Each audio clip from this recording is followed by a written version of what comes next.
If you're a 65-year-old man, you can expect or would have received a letter from the NHS inviting you to what's called an abdominal aortic aneurysm screening, a AAA or AAA screen. Most men, knowing what most men are like, will ignore it. They'll say, A, I don't want to make a fuss, and B, I feel fine. Well, you will feel fine because there are no symptoms, no indication, no warning, no nothing. It's not a disease that you can feel coming on. You don't get any indication at all. It is a structural weakness in the body, and it gets weaker with age, which is why at 65 we get a call to go and get a screen. Don't be one of those guys who says, I feel fine, or I don't want to make a fuss. So what this video is going to do is it's going to explain what the aortic aneurysm screening is all about and why you need to do it. Okay? So first of all, just put this number out there just before we talk about the rest of it. Because you don't want to make a fuss, because you're a bloke and you feel fine. 80% of men whose aneurysm ruptures will die within minutes. Fact. None of them would have had an indication that they had a problem. None of them. 80% will die before they can get to hospital. Okay? So let's look at the mechanics. What is the aorta, first of all? Okay, you hear doctors and people. I'm not a doctor. I used to be a motor mechanic. The aorta is the largest blood vessel in the body. It comes from the heart and distributes oxygenated blood around the body. So the heart will draw in from the lungs oxygenated blood and then pump it through the aorta to the rest of the body. The aorta comes out of the heart, it comes up through the thoracic region, which is inside your rib cage, loops over and then goes down under, through your stomach, down to, if you like, down to your lower stomach, and it divides off and feeds the rest of the body. That's what it does. The way it works is, if you imagine a balloon, okay, the sort of thing that the guys make sausage dogs with at kids' parties. You get a cylinder and you've blown up this balloon, you've got a cylinder, it looks great. This is your heart, this is your aorta. There we go, like that. Okay? When the heart pumps, the aorta stretches. And when the heart relaxes, the aorta springs back.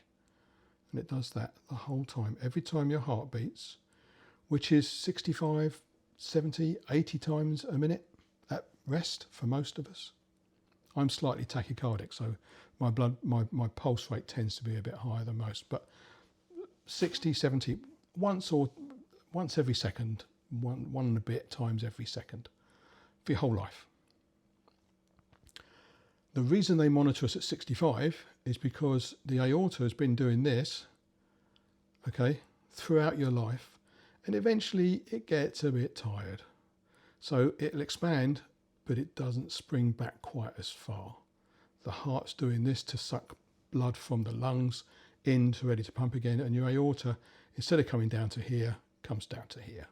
It's just an age thing, it's wearing out, it's becoming tough, and the fibres are becoming tough in the tissues, and it just doesn't return as normal. And the walls are becoming thinner because the aorta itself has stretched. It's not returning, so it's stretching, which means it's getting thinner. Okay? You stretch a balloon, you squeeze one end of that balloon, it'll go like that, but the walls of this part of the balloon have got thinner. It's just physics. So, how big is this thing? Take a 50p, that's 27 millimetres. It's about the size of a 50p. This is something that I made up on my 3D printer. This is 29.9 millimeters, okay? 2.99 centimeters. And it's that size for a reason. But that's roughly the size of your aorta. The reason it's 2.99, 29.9 millimeters, is because the threshold between normal and needing attention is 30. This is 1/10 of a millimeter smaller than the threshold before you need regular attention.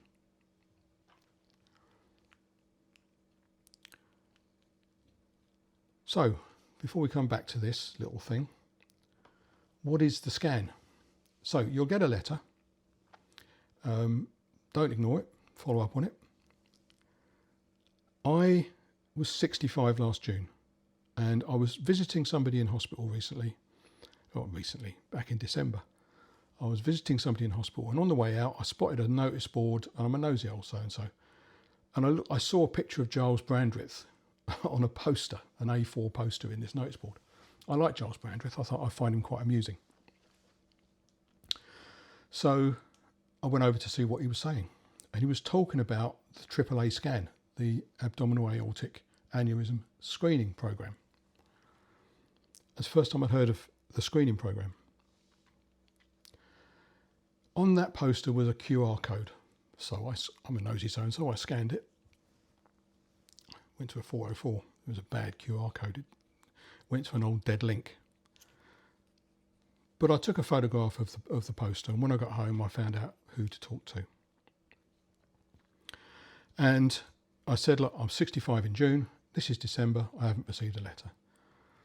And they said, that's because our year goes from April to March, same as a tax year.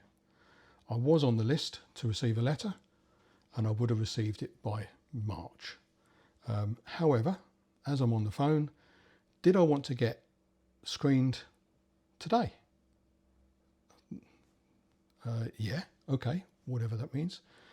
So they had an appointment that afternoon at my local health centre, Little Hampton Health Centre. So I said, yeah, okay, I went along. I didn't have to prepare, didn't have to do anything. Didn't have to fast, didn't have to fill my stomach with water, didn't have to do anything. I went along, free parking actually at that health centre, which is good. Waited less than 10 minutes, went in, laid on the bench, lifted my shirt, the sonographer put some gel on my stomach, and then she used the ultrasound, made all her measurements and said, you're done. And I think I came in at 27 millimeters. And that's it. Easy, done, 10 minutes. 20 minutes, including the waiting room. Easy.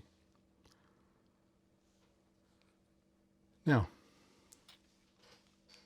the reason I've got this thing I've printed up here at 29.9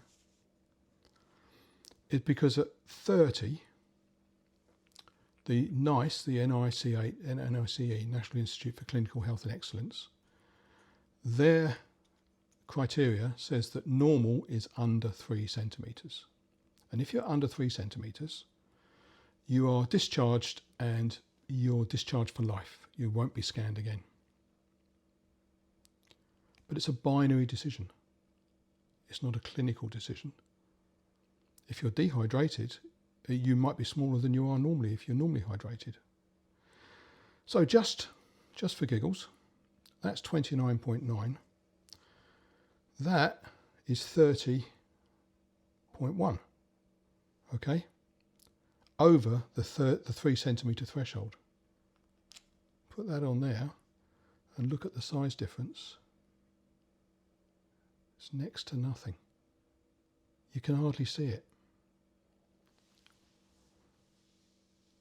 If you measure 3, which is less than that, okay, 0.1 bigger than that, 0.1 smaller than that.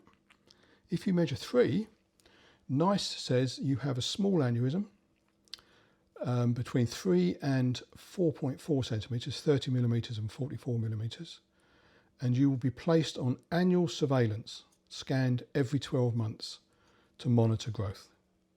Okay? 0.1 of a millimetre. And this is the flaw in the system, okay? Because you might be measured on a day when it's lower, and if they've measured you the next day, it might be 3 centimetres. The margin is so fine. If you measured 3 centimetres, the NICE website says you have a small aneurysm. Oh, I just read that. You're placed on annual surveillance. After that, it goes up in scale. So a medium aneurysm is 4.5 to 5.4 centimetres, and with that you're on quarterly scanning. Every 3 months you're scanned. If you have an aneurysm that is 5.5 or larger, you have a large aneurysm, and you get a referral within 2 weeks to a vascular consultant to discuss surgery. Okay, so there's not a lot of difference between the two. It's an important thing. But that's the flaw in the system. If you measure 2.99, you'll be discharged. If you measure 3, you'll be checked every year. Now, you can do some things about this. First of all, you've got to go for the scan, because without it, you don't know. You could have a large aneurysm that should be surgically repaired by a vascular consultant, and if you were measured large, you would have been seen within 2 weeks. You don't know. There is no way of knowing what's going on in here. You don't get any physical sensation. There's no symptoms, no indications that you have a problem. The first time you have a problem, first time you know you have a problem, is probably about a minute before you're dead, because it's burst. That's the only way you would know.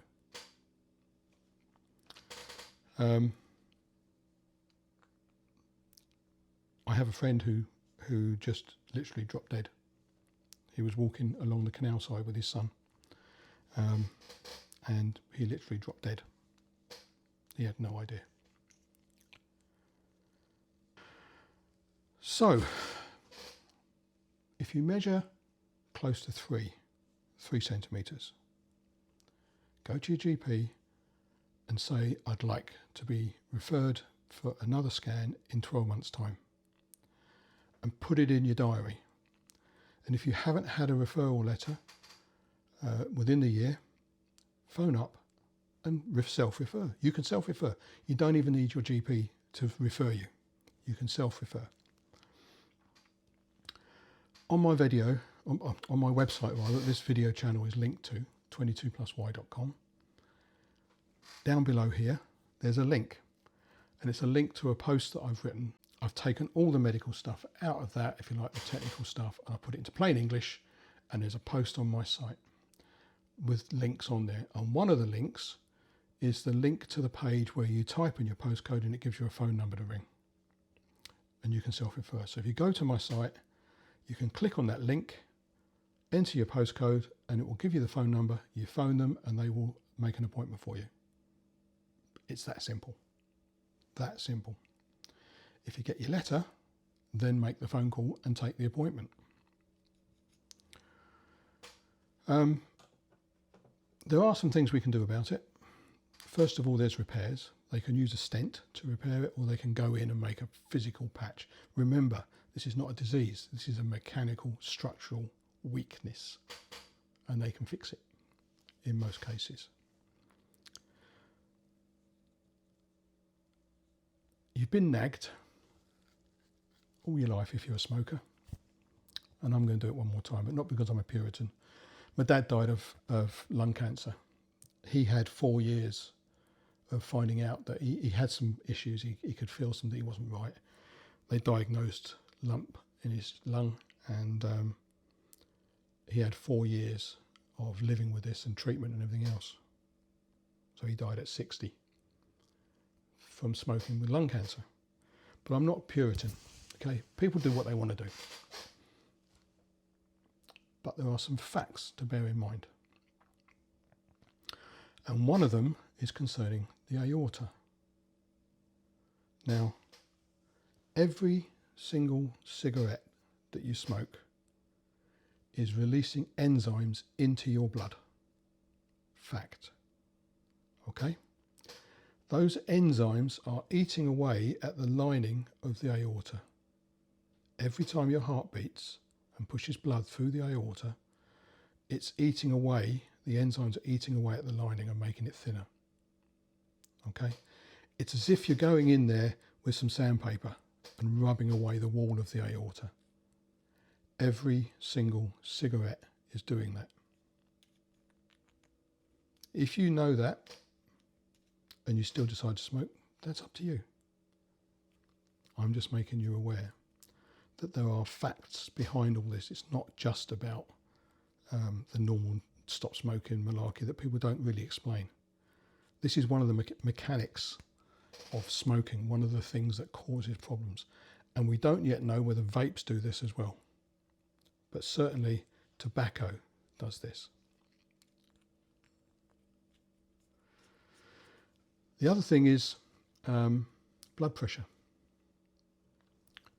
I said earlier, as your heart beats, your aorta does this, and then contracts and does this, and eventually, if your blood pressure is high, it's stretching this further, and when it relaxes, it's not coming back as far. Eventually, it stays stretched. That's a side effect of high blood pressure. The two numbers that you get with your blood pressure are systolic and diastolic. When the heart beats and this does this, that's the systolic number, the high number on the top of the two. And then when the heart does this to draw new blood in from the lungs and the aorta does that, that's the diastolic blood pressure, the bottom number. The other thing that can cause issues is salt. Now I love salt, I love cooking, I'm a savoury person, I'm not a sweet tooth person particularly. And I was always taught to layer flavours and salt as you go through, because you're building layers of flavour. It's absolute nonsense. What's happening is you're applying salt, and then you're applying salt, and then you're applying salt. However, if you put the salt on at the table, you're still getting the salt in the flavour, you're still getting the flavour of the food, but you are using about 10% of the amount of salt. Now, what's the problem with salt? Salt changes obviously the salinity of the blood. By the blood becoming higher in salt, it draws in more water. So the blood pressure increases. It's that simple. If you've got a lot of salt in your blood needs to draw in more water because it thickens up. So it draws in more water. And by doing that, the blood pressure goes up, and we have this whole systolic diastolic issue where the blood vessels will stretch and stretch virtually permanently unless you do something about it. So smoking is sandpapering the walls of your arteries away with enzymes. Blood pressure is weakening the arteries because they're staying stretched, and salt is affecting the blood pressure. Those three things. Now obviously smoking, if you decide to give up smoking, I'll be really chuffed for you. Doesn't affect my life, but I'll be pleased for you if you do. Blood pressure. Again, I'm not being a Puritan here. I've been a big bloke all my life. And since summer last year, I decided to do something about it, and I've lost 27 kilos. 27 kilos is the same as 27 bags of sugar. And that's 27 bags of sugar that I'm no longer carrying around with me 24/7. It's quite significant. If you put 27 bags of sugar in a shopping basket and walk around your local supermarket with 27 bags of sugar in there, that's the weight I was carrying around, totally unnecessarily. Now, what has that done? It's changed a lot of things for me physically, but one of the things it's done is allowed my blood pressure to drop. I've been on blood pressure medication for years, and they've reduced the blood pressure medication I'm on now because my blood pressure has naturally started to drop. And salt, I will now put salt on the food when I'm at the table, rather than building layers of flavour, which is nonsense. So that's the nagging bit out of the way. All I ask is, if you get the letter, or if you've got the letter, or if you've had the letter and thrown it away, do something about it. Make the phone call, get the appointment, get the scan, at least know what's going on. If you find out that you're actually okay, it's cost you 20 minutes of your life and you haven't had to do anything special. It's a no-brainer. You don't even have to tell anybody, to be perfectly honest. If you don't want, if you want to be manly, for want of a word, and don't want to admit weaknesses, because at the end of the day we're just organisms, but don't want to admit to being weak, if that's how you see it, phone up, make the appointment, go on your own, 20 minutes. You can just say, I'm going down a pub. Go along to your appointment, have it done, come back. You don't have to tell anybody. Okay? But get it done, because you don't know what's going on in there. And for sure, if you're 65, your aorta has already started to expand, because that's an age-related thing that we can do nothing about. It's a mechanical structural limitation of the tissues of the aorta. Okay, it's not a weakness in the person, it's a structural limitation. Bearing in mind, if you think about it, as we've evolved, I'm 65 now, 66 in June. Go back several thousand years, I'd have been dead by now. Our bodies didn't evolve to live as long as we do. So we're going to start seeing failures, and this is one of the failures that we will see. Okay, so link below takes you to the website. In fact, the link below that I'm going to put there will take you directly to the page to allow you to click on the link and type in your postcode, okay, and get the phone number. You can do that anytime, any day, well, Monday to Friday. You can give them a call, make the appointment, go and get the scan. All right. Anyway, 22+Y is a website for men. It's written by men, principally me, but it's there for your information. Covers a whole bunch of subjects. I'm going to do a post on this microphone once I've got used to using it. So there's tech stuff on there as well. Link below. Like, share, subscribe. Share. That's important. If you've got a mate who's the sort of person who says, oh, I'm fine, but he needs to have the scan, share it with him. Just say, look, it's going to take you 20 minutes. We'll see if we can make appointments together and we'll both go along together. Tell the wife we're going down the pub and go along and get your scans done. Share this with somebody. You could save their life. And if this video saves one life, then I'll be happy. Anyway, cheers.